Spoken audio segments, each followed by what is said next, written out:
Hablemos de ese tema que a todos nos toca y donde esta ciudad ha tratado de tener un liderazgo bastante importante, no solamente con la fuerza pública, sino con tecnología. Poco a poco vamos aumentando, digamos que todas estas herramientas para fortalecer el tema de seguridad frente a hurto, raponazos y tantas cosas de aquellos amigos de lo ajeno. Para hablarnos de este tema, ¿quién mejor que el secretario de Seguridad, Manuel Villa, quien le doy una muy cordial bienvenida?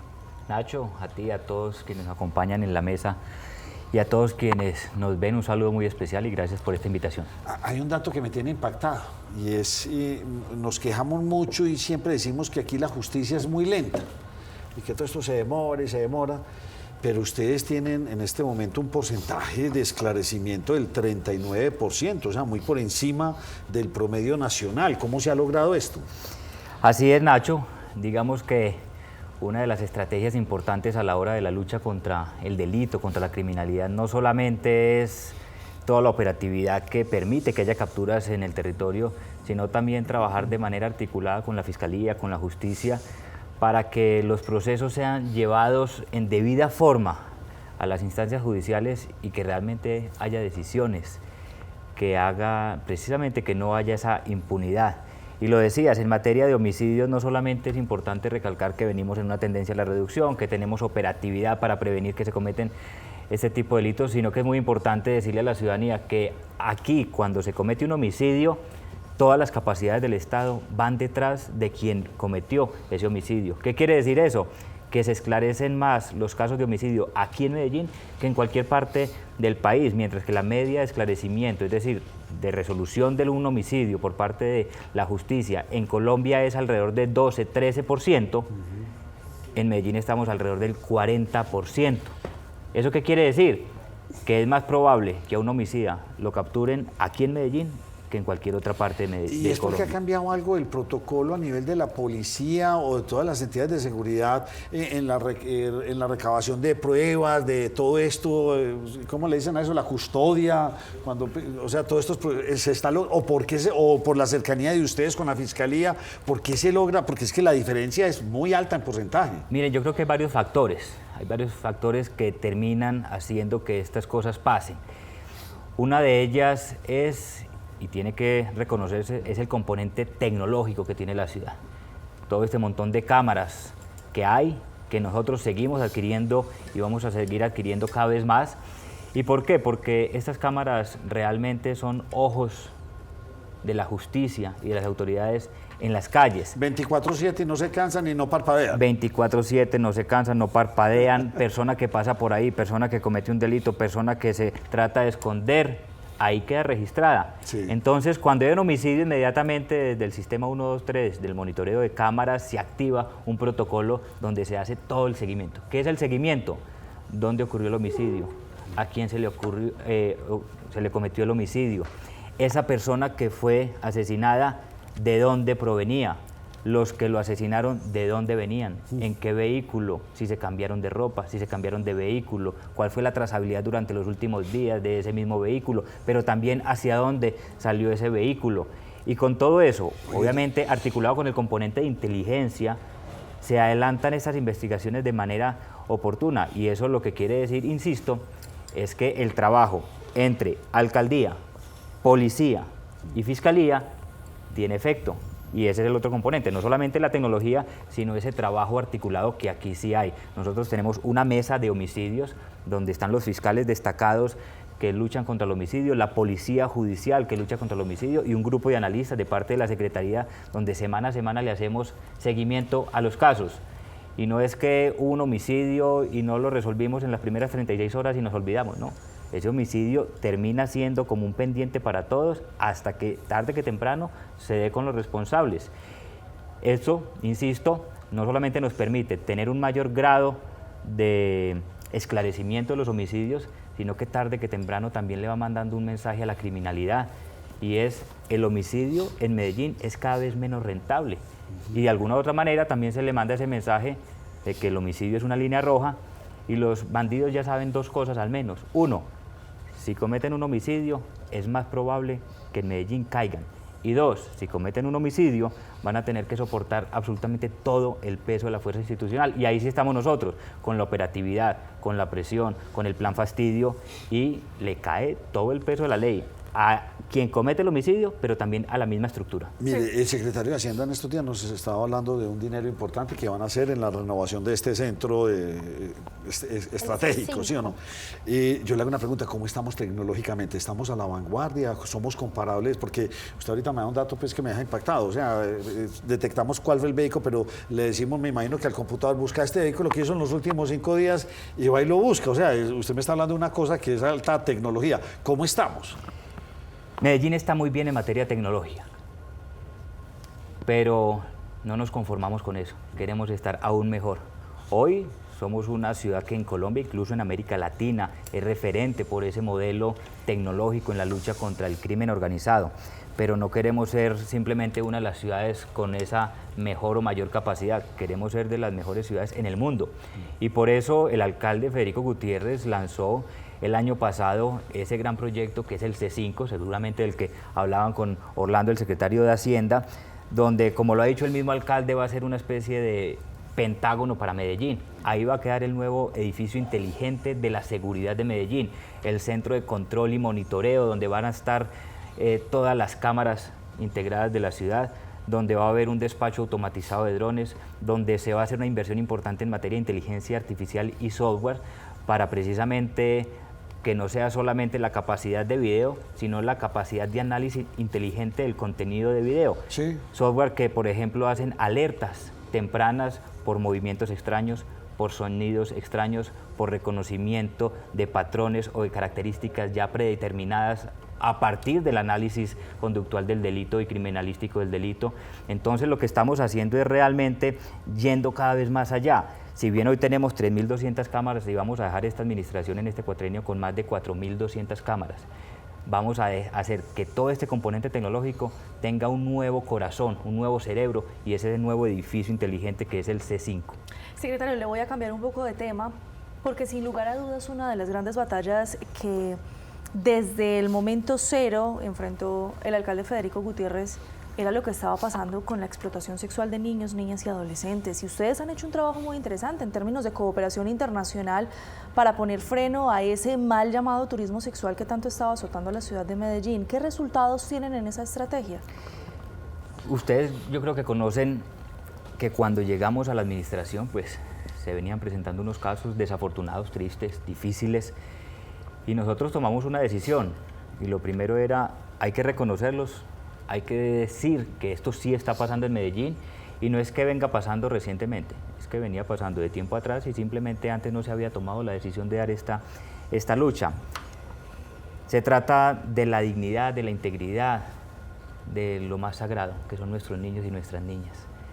Personas que muchas veces terminan siendo instrumentalizadas, comercializadas por bandas que, como lo hemos anunciado, no solamente son bandas con alcance nacional, sino que son bandas con alcance internacional. Lo que hay detrás es un fenómeno de explotación sexual y comercial de niños, niñas y adolescentes, lo que hay detrás es un fenómeno de trata de personas con alcance incluso internacional. Entonces, lo que decíamos es, vamos a empezar una lucha frontal contra este fenómeno. Y uno de los lugares principales donde tomamos esta decisión pues fue el Parque Lleras, pero también el centro de la ciudad y otros sectores que hemos identificado en otros barrios o comunas de la ciudad. ¿Qué resultados importantes hay? Pues los ha dicho el alcalde, el incremento drástico en materia de capturas. Solamente en el primer año, en el 2024, se aumentó más de 700% las capturas por delitos sexuales en Medellín frente al año 2023. Pero en capturas de ciudadanos extranjeros el aumento fue incluso aún mayor, fue 1.100%. Pasamos en el 2023, cuando nosotros no estábamos, una sola captura de un ciudadano extranjero y solamente en el 2024 fueron 12, pero ya en el 25 fueron otros tantos y de hecho ya este año 2026, en menos de un mes, ya llevamos varios también capturados por este fenómeno. ¿Qué quiere decir eso? Que hay una voluntad. Pero, ¿qué adicionalmente hicimos? hicimos, así como hay un grupo especializado para luchar contra el homicidio, así como hay un grupo especializado para luchar contra el atraco, creamos un grupo especializado para luchar contra este fenómeno. Cogimos unos fiscales que nos puso la fiscalía, cogimos una policía judicial, cogimos unos analistas de nuestro equipo de Secretaría de Seguridad, pero hicimos una alianza muy importante. Primero, a Medellín llegó Interpol. Y segundo, una alianza con la Embajada de los Estados Unidos, con el gobierno americano, especialmente con dos agencias, con HSI y con FBI. ¿Y esto por qué? Porque nos dábamos cuenta que muchas veces ese fenómeno, precisamente al traspasar las fronteras, era fácil de que escapara la persecución del Estado. Y como el crimen no tiene fronteras, y los estados sí tenemos fronteras, pues nosotros nos pusimos a la tarea de hablar con los otros estados para decirles, trabajemos de manera armónica y articulada, y así la gente crea que se nos va a escapar, pues si se nos escapa inicialmente, pues allá también los podemos capturar de manera articulada con ustedes, y eso es lo que hicimos con el caso de HSI. Miren, aquí hubo unos casos donde unos extranjeros que venían de Estados Unidos abusaron de unos menores. Hubo un grupo de investigación especializado de la Policía Nacional con Fiscalía, pero hubo también investigadores que vinieron de los Estados Unidos. Atendieron y entrevistaron de manera forense a esas víctimas. Con los celulares, con la información que pudieron obtener, se dieron cuenta que se trataba de una red. Y mientras que en Colombia se avanzó en la investigación y se capturó a las proxenetas, que de hecho una de ellas era alias Lili, prima de una de las niñas que había sido abusada, en Estados Unidos ya se tenían identificado no uno, sino varios ciudadanos norteamericanos que eran los que venían constantemente a Medellín a abusar de nuestros niños y de nuestras niñas. ¿Qué se hizo?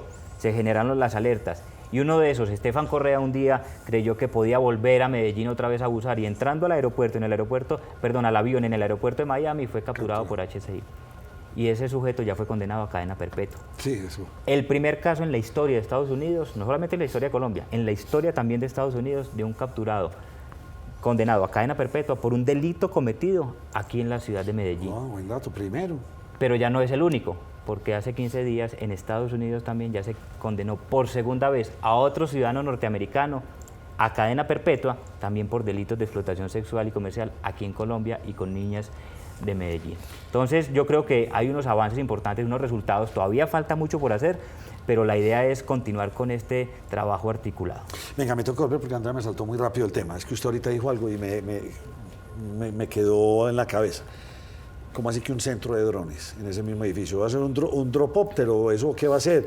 ¿Y para dónde va la tecnología en ese sentido? Porque usted me impactó y me habló algo de ahí de drones. Despacho automatizado de drones. Despacho automatizado, o sea, eso es un aeropuerto de drones. Exactamente, de hecho el nombre técnico es Vertipuerto y en la terraza... Vertipuerto y en la terraza de ese edificio va a existir un Vertipuerto donde va a haber unos drones que van a despacharse de manera automatizada, no solamente para asuntos de seguridad, sino para asuntos de cualquier tipo de emergencia, sea de salud, sea que tenga que ver con movilidad, sea que tenga que ver con bomberos, y precisamente es no solamente las cámaras que hoy tenemos en la ciudad, sino que cada vez estamos pensando en qué tipo de cámaras y de videovigilancia podemos adquirir. ¿Qué tipo de drones tenemos en la actualidad o apenas vamos a empezar a adquirir y cómo sería? Porque esto ya está funcionando pues en todo el mundo.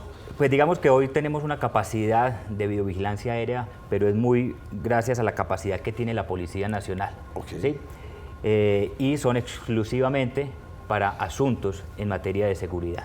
Obviamente esto es importante, lo utilizamos no solamente también con el Halcón, que es el helicóptero de la policía, pero la idea es que como esto es un centro integral de atención y monitoreo para todo tipo de emergencias, no solamente para seguridad, pero también para materia de salud, bomberos y demás, estas capacidades no van a ser de la policía, sino que van a ser del mismo distrito y estos drones van a servir para atender cualquier tipo de emergencia. Como quien dice, entonces vamos a meter más personal capacitado que aprendan como es al estilo gringo, sentados manejando un dron y recorriendo y haciendo, pues, o sea, buscando todas estas cosas. ¡Qué maravilla! Eso entra en tecnología de último nivel. De acuerdo, y entonces ahí lo que estamos haciendo es perfilando cada vez más las capacidades de quienes están en estos mismos centros de monitoreo, porque ya no se trata simplemente de cualquier persona sentada detrás de una pantalla viendo unas cámaras, porque ya la misma inteligencia artificial y estas cámaras que van a tener nuevas capacidades van a hacer mucho más el trabajo que antes hacía el hombre, y ahora quien esté detrás de las cámaras va a ser simplemente más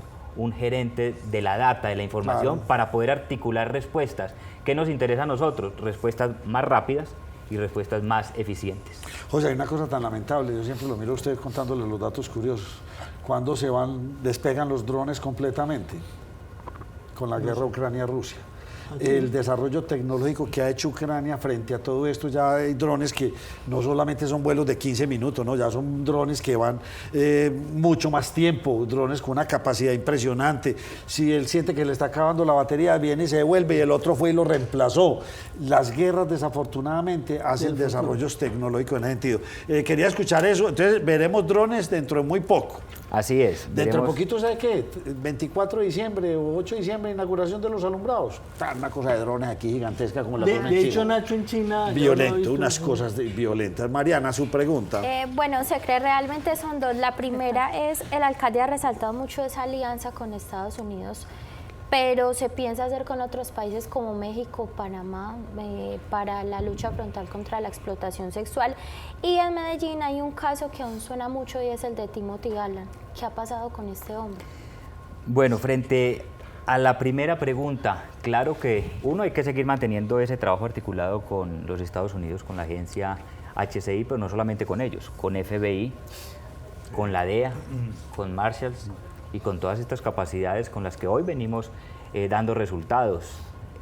Tenemos comisión de trabajo articulado con el FBI, tenemos comisión de trabajo articulado con la DEA, tenemos comisión articulada con los Marshalls de Estados Unidos, que de hecho esta semana hicieron una captura importante de un fugitivo transnacional que estaban buscando y en articulación con ellos se capturó aquí en Medellín. Pero también tenemos alianzas estratégicas con otros países, muchos de ellos de Europa, con Francia, con Italia, con Gran Bretaña, con España, y tenemos el mismo trabajo articulado, donde con policías de esos otros países se trabaja aquí, hay intercambio de informaciones y de manera articulada se van avanzando en los procesos aquí y en esos países. Obviamente ha habido una herramienta que es Interpol, que nos ha facilitado precisamente todo este trabajo para podernos articular con las policías de otros países. Miren, ¿qué significa que haya llegado Interpol a Medellín? En el 2024 hubo 11 capturas de criminales transnacionales, pero en el 2023 apenas hubo 3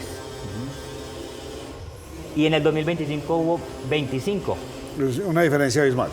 Entonces hay una diferencia abismal y eso es única y exclusivamente gracias a que aquí ya hay una sede de Interpol. ¿Qué hacía antes Interpol? Tenía una alerta, una notificación desde Bogotá, cogían un avión, se venían para Medellín, capturaban a uno y se devolvían.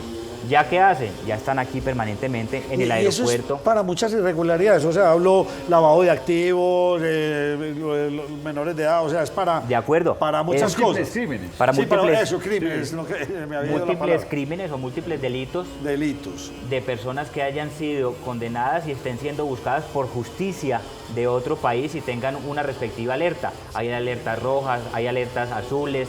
Entonces lo que estamos teniendo en Medellín es una mayor capacidad de lucha contra el crimen organizado, que hoy el crimen organizado, tenemos que reconocerlo, es un crimen transnacional. Entonces, que haya tantos capturados extranjeros no quiere decir que qué es lo que está pasando. Es lo que venía pasando, simplemente que ha habido una decisión de luchar y de confrontarlos de manera directa. Por eso, no solamente con HCI, con el gobierno de los Estados Unidos, con otras policías de otros países, sino que con Interpol estamos dando golpes contundentes. Ahora, un caso que marcó un hito, y fue el caso de Timothy Galán, este norteamericano precisamente que abusó de estas dos menores. ¿Dónde lo hizo? En el Parque Lleras. Ustedes saben todo lo que hay detrás y alrededor del Parque Lleras. Precisamente el caso de Timothy Galán fue que surgió la articulación con la Embajada de los Estados Unidos. Gracias a ese caso de Timothy Galán fue que vinieron los investigadores de HCI de Estados Unidos aquí.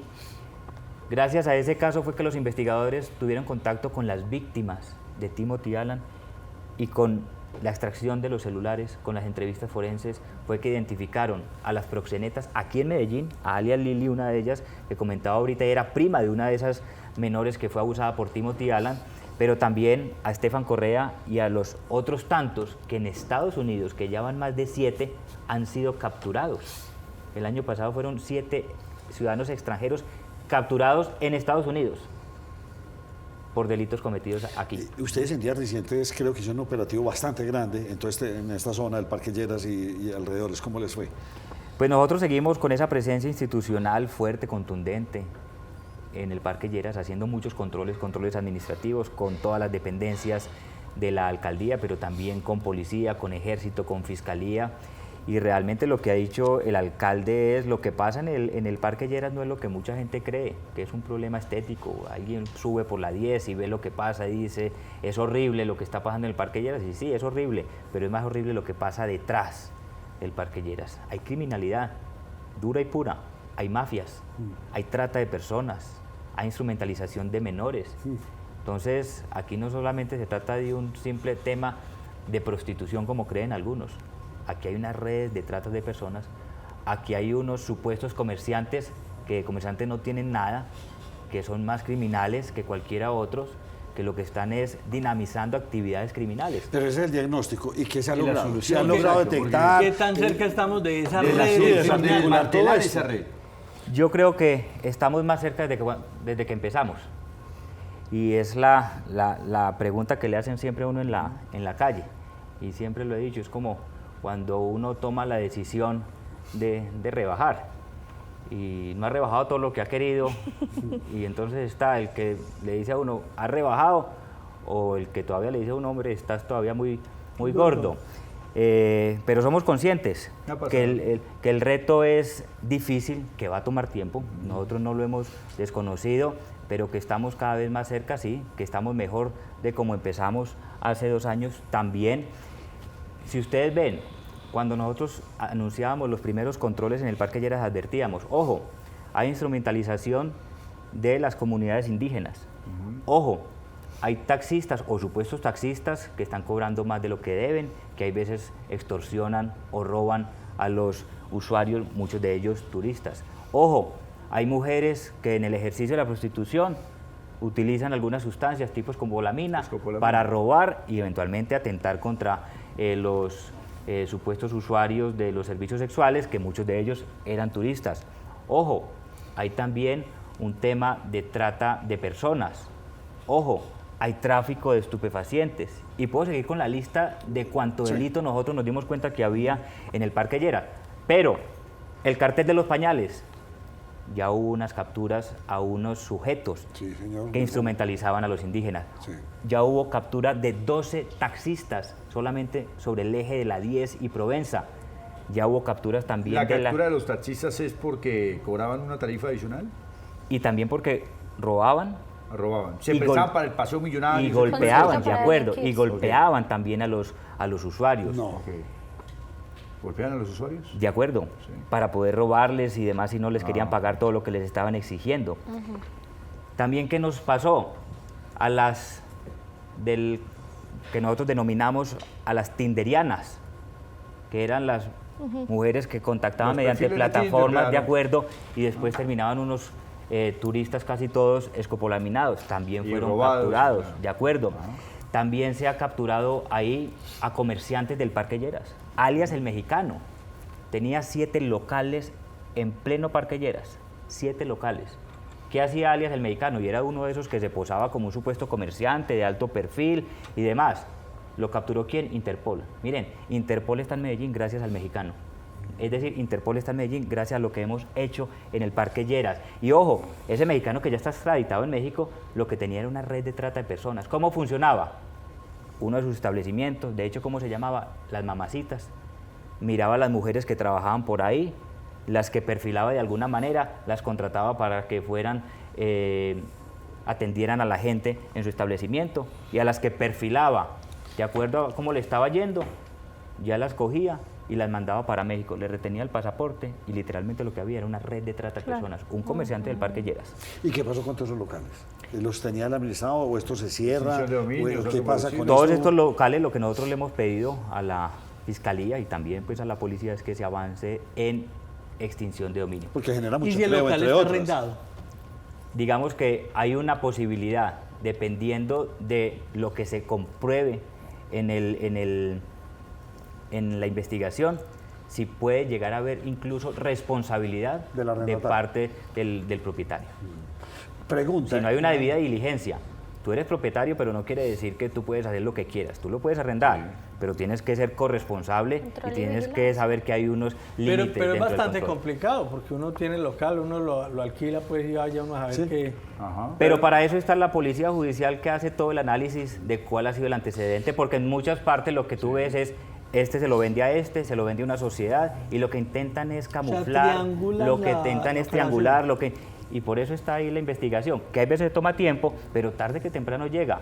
En el Parque Lleras, lo hemos dicho, tiene que haber extinción de dominio de muchos de los establecimientos.